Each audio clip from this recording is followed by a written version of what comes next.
I just cleaned them, but here, let me just be sure. Raise your eyebrow for me. Perfect. Oh my god, I do need Botox. Oh, you sure you do. Lexi. I said I'm turning 30 this year, so I'm gonna start. Girl, you look so young for your age. You got the good genes. We gotta thank mommy. Okay, so we are going to first assess and imagine you're the patient. Let me see, do it. All right, so she's your patient. I have some too. Where's your eyebrow?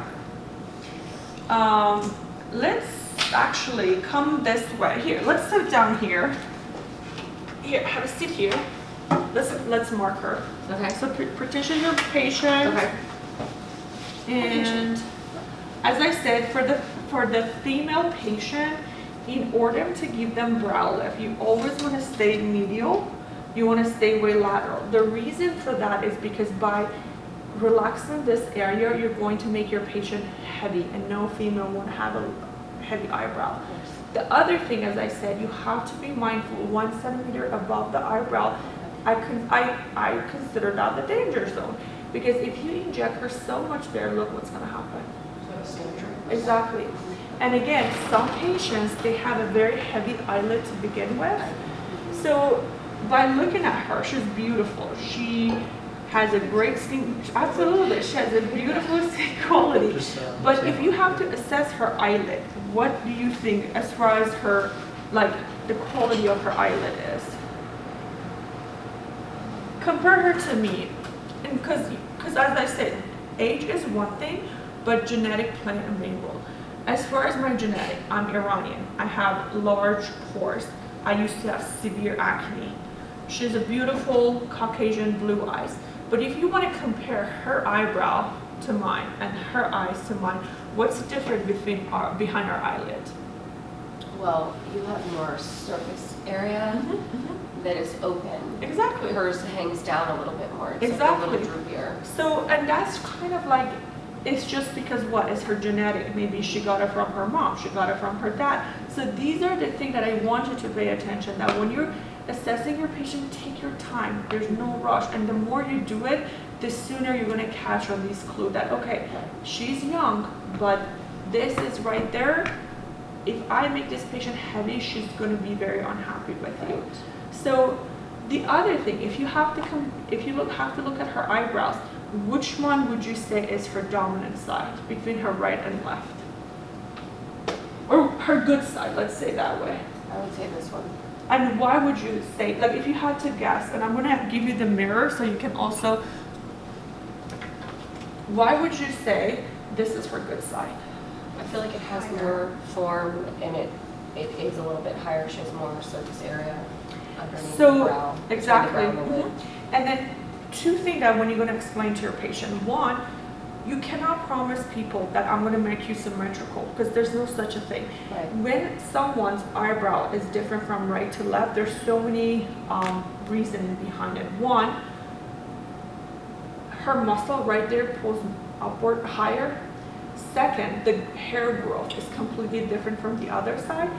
Third, when you look at the skull, do you think her bone structure is exactly the same from the right and left? So when she tilts downward, you can see she has more support in this region than that side. Do you see that? Yes. You see how flat she is there? Yeah. So this is why I go back to the simple example that this is like baking a cake. I was gonna get the white pen. Oh, here, actually, let me borrow this from you. This is like baking a cake, because right there, she either doesn't have enough fat pad to support her, or is her bone anatomy. So do you see that? Yes. There's no way when patients, I used to think that way, that yeah, let's do everything with Botox. There's no way you can do everything with Botox. She's young, but if she was a 60-year-old patient, what do you think by looking at this picture?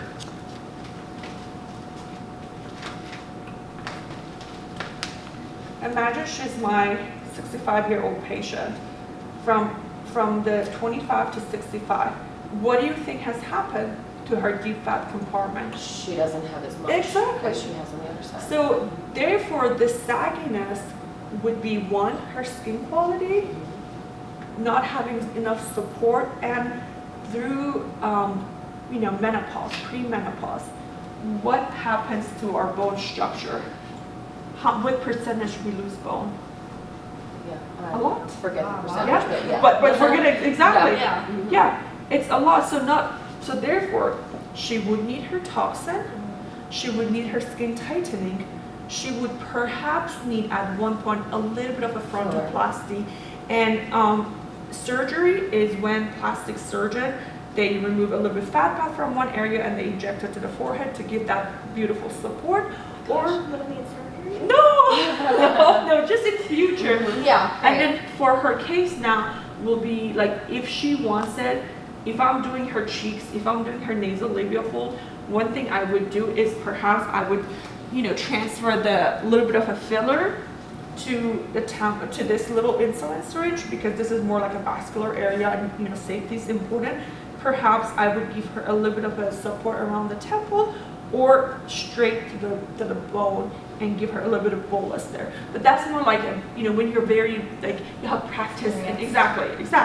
But these are the things that I want you to think ahead, that okay, these are the things I can do. So let's go ahead and mark her. And usually we're going to stick with 20 units. The other thing, if you look at her forehead, she does have a beautiful forehead. Some patients like Arlene, if you look at Arlene around our assistant, do you see how office, please? Arlene? do you see how small her forehead is? Yeah, very small. Do you see where the hair growth is? Yeah. Mhm. Exactly.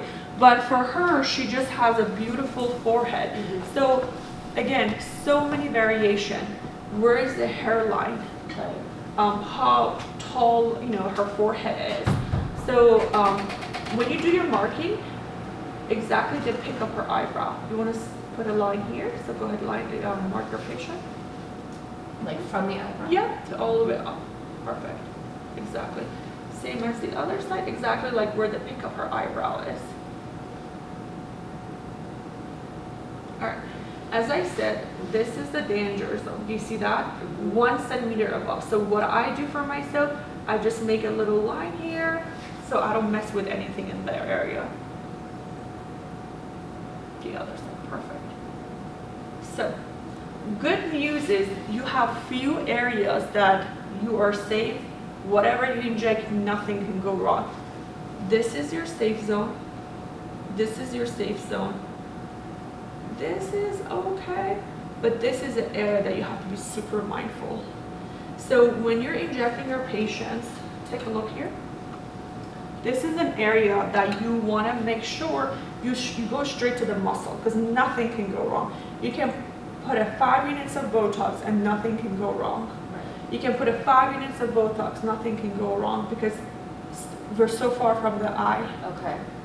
However, when I'm going to inject her in this region, one thing I am going to do differently. One, I'm going to inject less amount of units. Okay.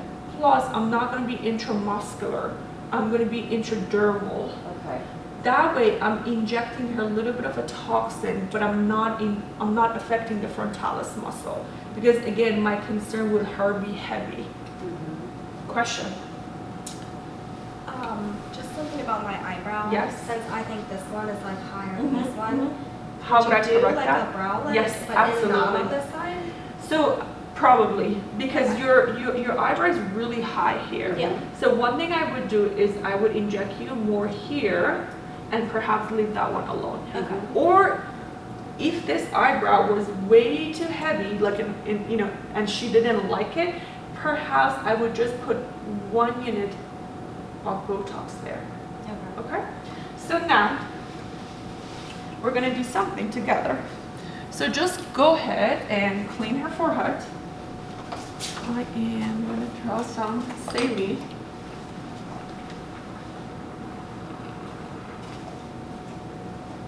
What is small is okay for you? Can you give me a Yes. box of small gloves? Yes. I can take that. You can put a gloves. And this is just a little bit of a saline just to get a little practice. We're not gonna, it's like a total of 10, but I want her to get an idea.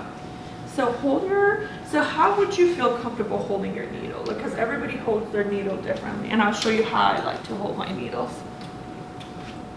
Okay, so perfect. So one other thing I do, I always use my little finger, because look, As a resting place. exactly, so you want to be stable. I'm going to come this side to show you. Okay, so as I said, you can either keep your marking or you can clean it up. It's up to you. It's really like having it or not having it is not going to make a difference, but it's really for you. So go ahead and raise your eyebrows high as you can. All right, more. So it's interesting, even though this is our safe zone, majority of her movements are right there. Do you see that? So for a patient like her, what I'll do, again, I'm just going to quickly like mark her. I'll stay here and here, and I will leave this region. So for your patient, if you stick with this rule, you will never, ever give anyone a brow lift. Educate them, hey, I'm going to stay away from this area. The reason for that is I'd rather you have movement than having a heavy eyelid. And in case if your movement is too much that you don't like it, come back. I'd rather add like a few units and fix it than making you heavy. So when you are injecting your patients, it's kind of, you want to think of the letter M. Like a little M, okay? The reason for that, because your injection will be here, here, and here. Those are your main injection. So when you're doing this injection and this injection, you can inject with about like 5 and 5 minutes of Botox, and that's fine. When you're injecting, just poke her like with just a few units. You want to make sure you use your small finger and then go inside the muscle. But one other thing I have noticed that it can make it very painful is do not ever go 90 degree.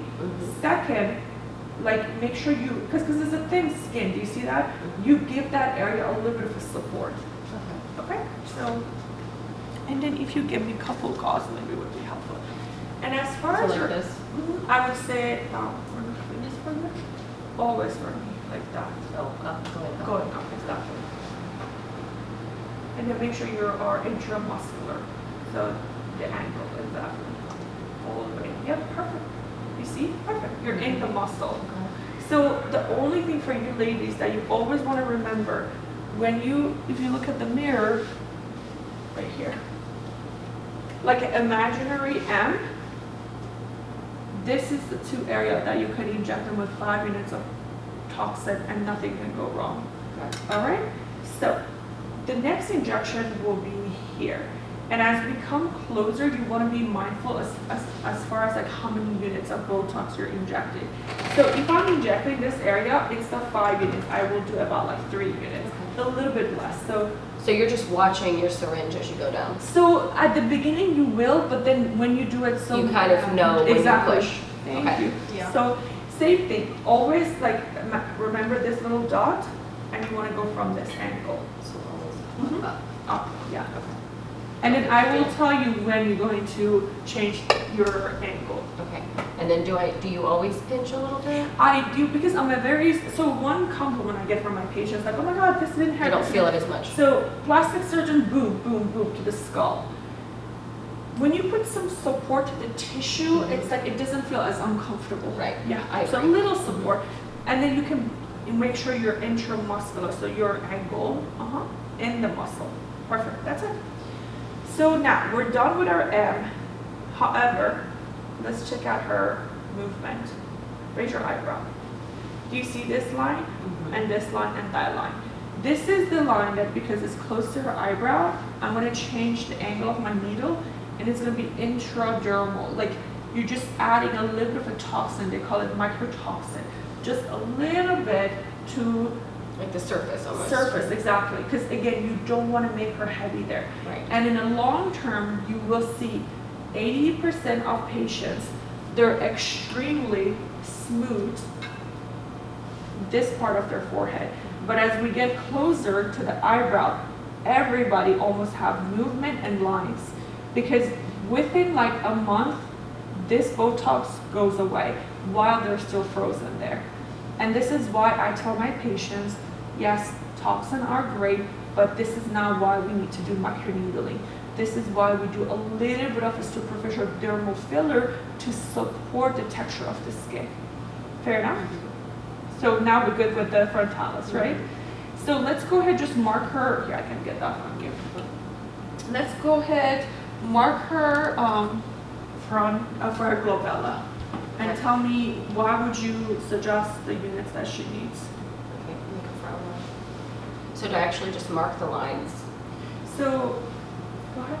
So go ahead and make your anchor face. So these are the lines. Mm-hmm. Usually the injection point would be her procerus. Okay. And then as far as her corrugator, one thing I do, relax for a second. Look, when you hold the corrugator, do it the other side, you can feel it.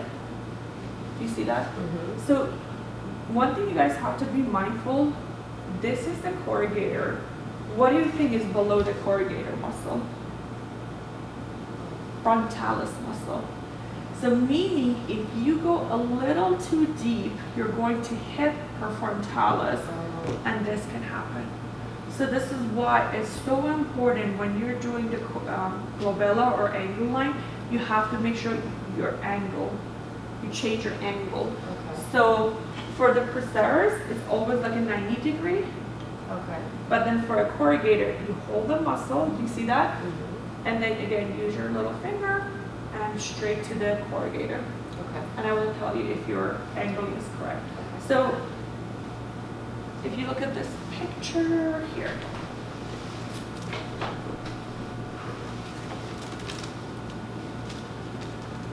So these are the injection point. 1, 2, 3, 4, 5 total. So first marker. You can use the cheat sheet. So procerus. Like your anchor face.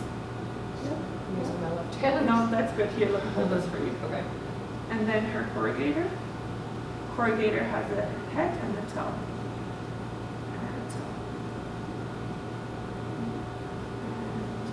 And then we're on that danger zone, right? The brown. Yeah, Because we're that's really why. close to the brown. So this is why when it comes to your treating the glabella, your angle, it's very important when you're injecting the corrugator muscle.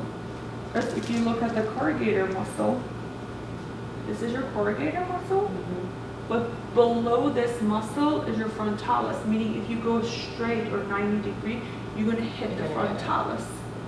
Does that make sense? Yeah. Then you get the droopiness. That you get the, so the only thing you have to do in order to make sure you're not giving them the heavy eyelid or hitting the frontalis is by making sure your angle is correct.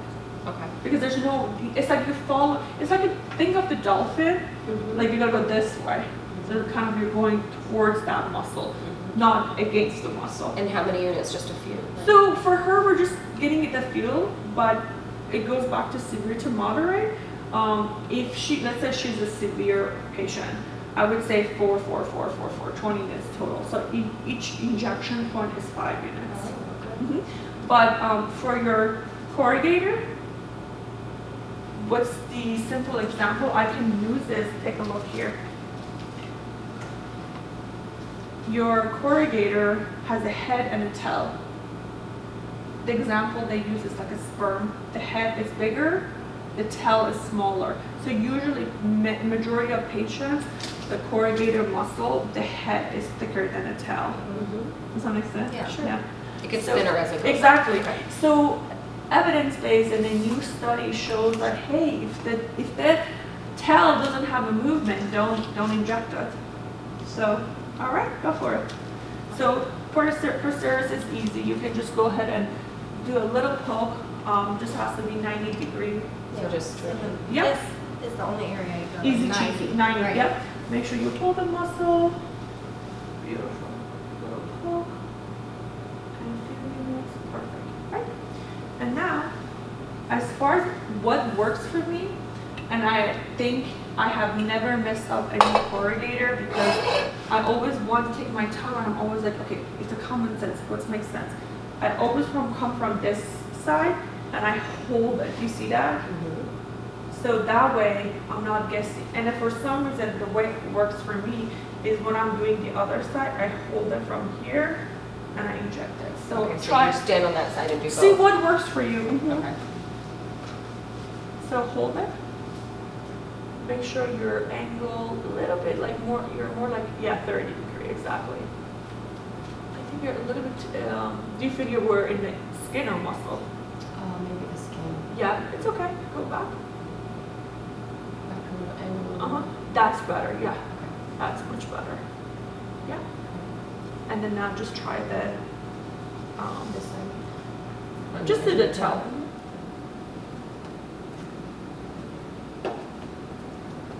Alrighty, perfect, good job. How is that? Does it now make sense a little bit more? Sure. All right, so let me have you guys change now. Actually, we can bring the gold ones. Okay, I'll bring out one. And then, or just a couple more needle too. Okay. All right, so she's your patient, and then here's your gloves. Just first, do you mind if we can remove your glasses so it's easier here?